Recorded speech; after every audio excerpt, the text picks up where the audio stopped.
In California here today, it is very hot and it's very murky.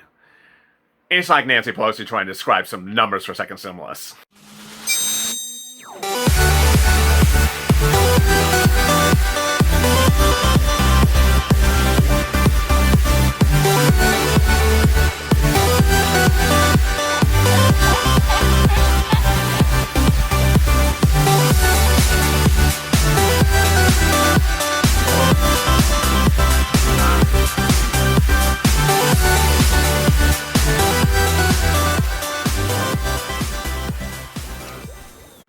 Hey, good afternoon, everybody. This is LALATE, and this is part of our 2-hour program block on Afternoons LALATE. Every day that starts with a check at 3:30 Pacific Standard Time, 6:30 Eastern Standard Time, then goes to hazard pay, FPUC, and then finally rent. Part of our 3.5-hour programming schedule every day here on LALATE. Incredible details today about rent, eviction moratoriums, mortgage forbearance, and additionally, about that found $16 billion. Who's going to get that $16 billion, folks? We should, and why it should be going into the stimulus package coming next week. Here are the incredible details. Next week, a new stimulus package will be introduced. It'll be introduced to the Senate. It will be a bill that we've never seen before. It is not the skinny bill. It is not the heroes bill. It is not the heels bill. No one has seen it who's a Democrat. And any source of a report that cites a thing or this or that, they've not seen it as well. In the last, 3 days, I've been slamming broadcast news reports, print news reports, and newspaper news reports who have literally been littered with lies about what's in next week's package. And the lies are so slanted against the authors of a bill that have actually said on the record what's in the bill. It makes you wonder how partisan has news reporting become in this country. When you have Steve Mnuchin, Mark Meadows, Larry Kudlow, Mitch McConnell, actually tell you what's in next week's bill, then it causes you some concern, and also Donald Trump and Mike Pence. It causes you concern why news reporters simply ignore the quotes. And when they have a quote, they take half of the quote, so it means something totally different. In the case of Mike Pence, they took half the quote. In the case of Larry Kudlow, they took half the quote. In the case of Steve Mnuchin, they ignored the quote. And in the case of Mark Meadows, they ignored not one quote, but like 5 quotes. We have been told verbatim that it's a $550 billion bill next week. The articles don't say that number. We have been told the bill next week includes stimulus checks and FPUC extension. The article doesn't say that. The articles don't say that. We have been told it will include K-12 and some money for testing. The articles also don't say that. What the articles do say is wrong information, the antithesis of what I just told you. They say it's a bigger bill, and they say it includes a lot of other stuff. It's just simply untrue. As you sit here today, what about rent? Is rent in the bill next week? No. Oh, there's no indication from any Republican that rent grants are in the bill next week. So when would rent aid or rent grant be allocated to you? It would be in the third stimulus package or the second stage of next week's stimulus package. Yeah, these words are just like, more confusing than figuring out Nancy Pelosi's hair color. But as we get to this, we have to deal with where rent is. How would you get the rent money? What's going on with the eviction moratorium? And what's going on with the mortgage forbearance? And what's happening with that $16 billion that was found overnight? Let me get to that first. $16 billion is now available for you, whether it's allocated for stimulus checks or FPUC or rent aid. The question is, when will the president dedicate it for you? Where did that money come from? It came from the bank account of Betsy DeVos at Education.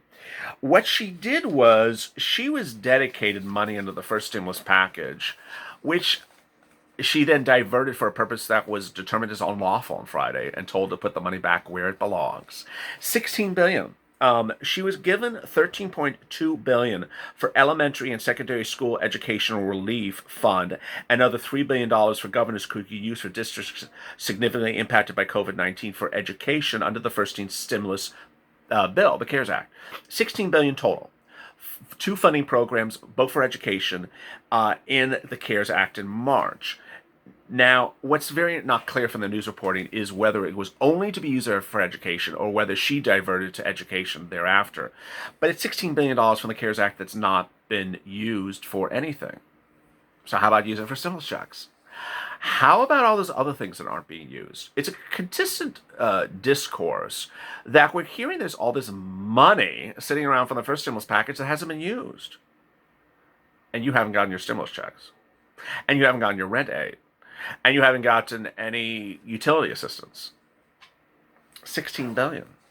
So why is it not part of next week's bill? Don't know.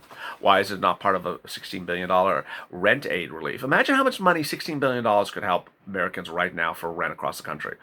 Not clear. As you sit here today, there's a new CDC order. It was announced this week, and it really it deeply troubles me because I think that a lot of people don't get it, don't understand it, don't know that it's out there, or don't understand how it applies. In a daily basis, our channel does a lot of views, but the rent video, this one, is always the least watched. And based upon how less watched this video is, I'm always worried that people have not seen the situation. That worry came today as someone sent me a message and said, I'm about to be evicted. I'm like, well, have you watched the rent videos? And yesterday, another person said, I'm about to be evicted. Is there any eviction moratorium? I'm like, have you watched the rent videos? It's cause for concern that ultimately information is king and the information is not getting out there. Before the eviction moratorium was issued, I deeply warned viewers of this channel to be informed about eviction moratoriums. Understand what a moratorium was, an eviction moratorium. Understand what a mortgage forbearance is. Get prepared for it and get knowledgeable of it. I'm now worried that people haven't done that and don't know it.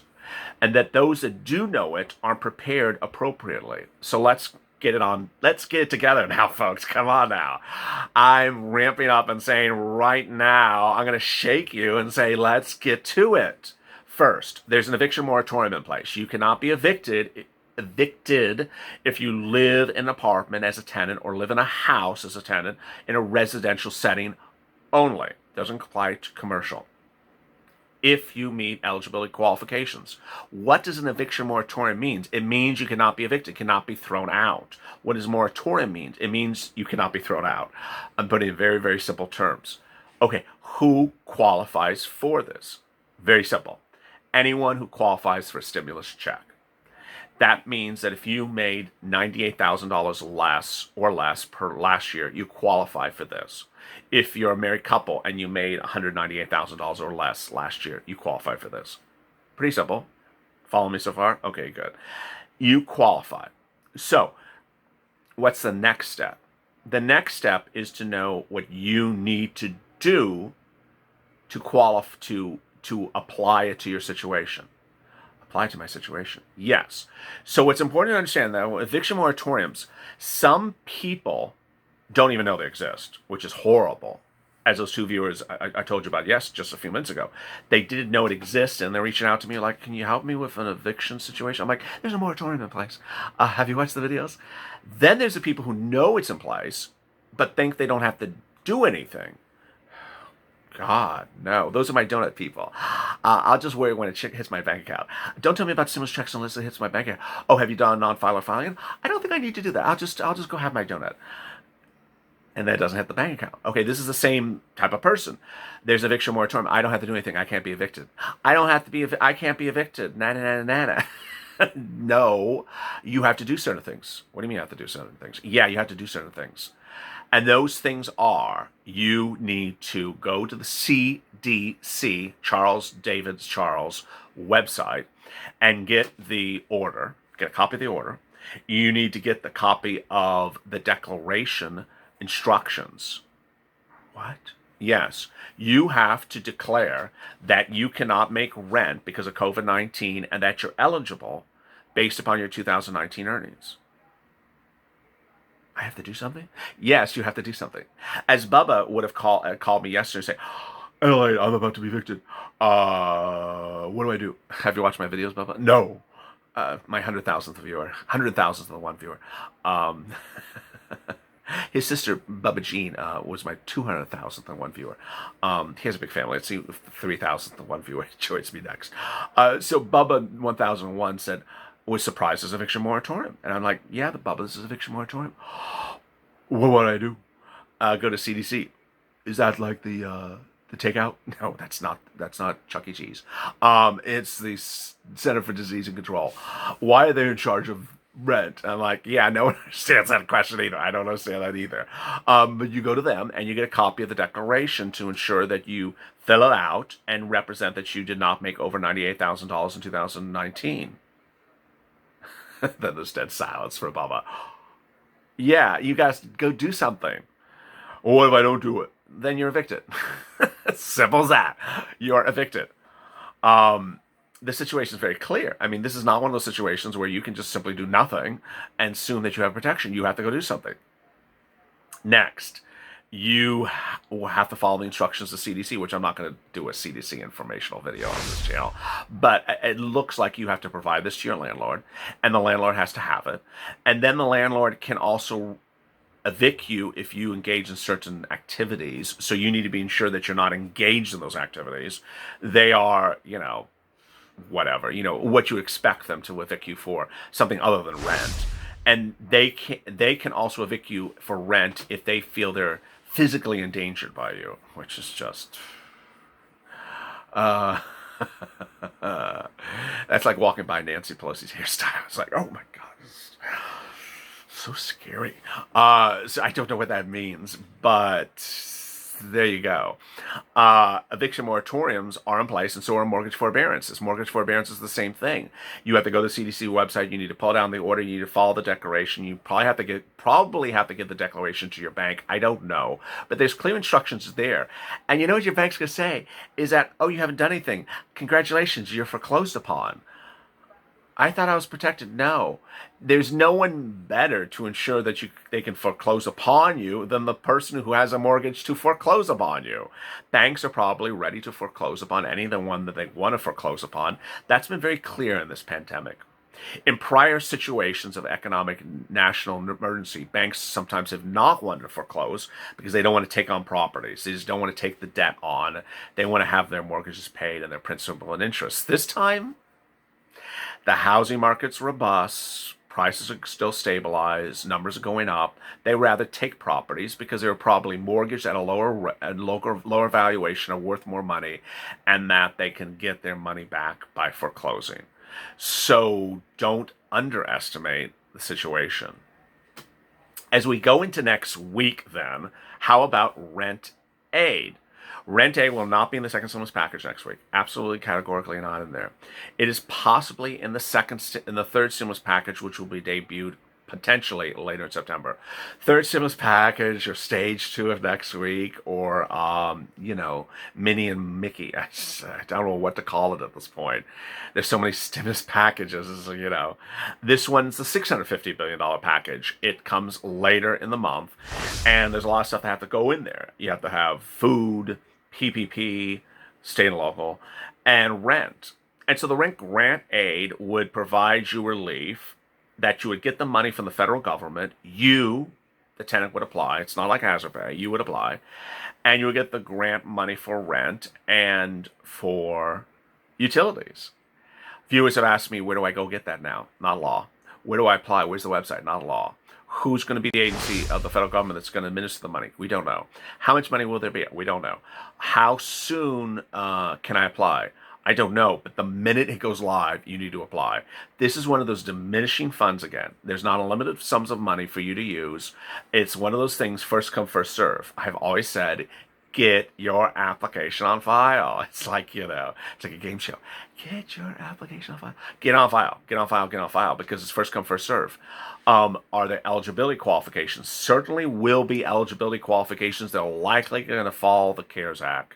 The $98,000 single individual, 2019 earnings, or married couple 198. It's probably going to be that way. So if you made $300,000 or $400,000 last year and you want rent aid, likely not happening. The money will be great for landlords because the money will go right from the federal government to the landlords. That's the way the bill's written. And right from the federal government to the utilities company, which is also really good news. How about Republicans? They don't think you need help with rent. It's really not clear. Marco Rubio, who of course is a Republican, had really stern words for his fellow Republicans about this situation. He's from South Florida, where real estate's very king, and he said, "Hey, you can't just not protect the real estate market. It will implode and it'll cause economic catastrophe. It absolutely will." And what's happening with rent is an inability by congressional and federal leaders to realize that when you're messing around with the real estate market and you're messing around with the American economy, you could have absolutely everything working in the American economy with stimulus and stimulus checks and FPUC. Everything could be working and you could have a rebound and everything could be stabilized. But if you mess up the real estate market, good luck, because the entire economy is going to implode. Real estate has historically caused massive economic turmoil when real estate collapses. And so you can't have real estate collapse, and this is where it will collapse. If you have an eviction moratorium, which you do now under the federal program, to December 31st, you have no rent aid. Then come January, if you have no further extension, you're going to have massive evictions across the country. But more importantly, properties will be foreclosed upon because the landlords will not have gotten any rent for, 5 months, 6 months? They're going to lose their properties as apartment building owners. Commercial property owners will lose their properties. Homeowners will lose their properties because they don't have mortgage forbearance protection anymore, and they got no relief to get money to pay their mortgage in all these months of the COVID-19, and everything will literally go belly up. It's that type of situation that's so dire, and it's really not quite clear why a Republican leadership led by a president who made his money in the real estate market doesn't see that situation and doesn't try to prevent it now and understand that you have to have rent aid. You can't just have rent eviction protection. Now, the flip side is Nancy Pelosi is just, all over the place and not understanding the severity and what needs priorities. I mean, it's always the case with Nancy Pelosi. She never understands what needs to be done first. And what needs to be done first is eviction moratorium. It's now done. What needs to be done next is rent. It doesn't need to be done today. What needs to be done today is stimulus checks and FPUC. But rent has to be done, soon. This is September. We have December coming up. You need that money to be in people's hands, on the landlord's hands, in November and late October. Yeah, we're just right around the corner, folks. So you can't get this approved in October. The money won't get there soon enough. With that, there's a lot of things at stake. And for you, the most important thing is to know what you need, how you need it, and how to get it. In a day in which it's incredibly blistering hot, a lot of people will not have been reporting, I've been able to find a place to record inside, and and was able to record in dire, not pleasant temperatures. So if there's ever a day to like this video and subscribe, it's today. So give me a big like, give me a big subscribe to this channel and hit the alert button in the front of this channel, because sacrifices like this I make for the sake of you, to ensure you get the information correct and informed by the minute. And then go into the thumb, which might be a little sweaty today, the thumb of this video below the video, and like this video. It helps with the algorithm. I mean, some videos yesterday had, 100,000 views, but, 1,000 likes. It's like, come on, I'm exaggerating. But hit the like button. If you really do enjoy the video, like the button, because it helps this video appear higher in the rankings so other people find the video as well. Coming up next is Evenings LALATE at 6:30 with big developments about a lot of stuff and more about your checks. As always, stay informed, stay smiling, and stay about life.